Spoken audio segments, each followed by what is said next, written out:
Hi, I'm Sundeep Eluru, and I have taken the PowerBI MS 20778 course last week with QuickStart, and I wanted to share my experience on how the whole training process was.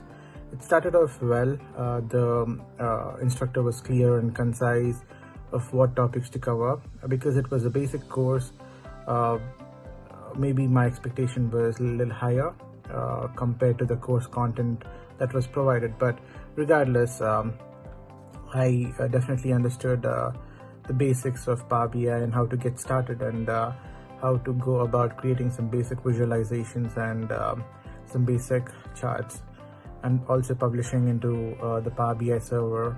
So it was a definite good experience overall, and I would recommend this for anybody who wants to learn Power BI or other courses. Thank you.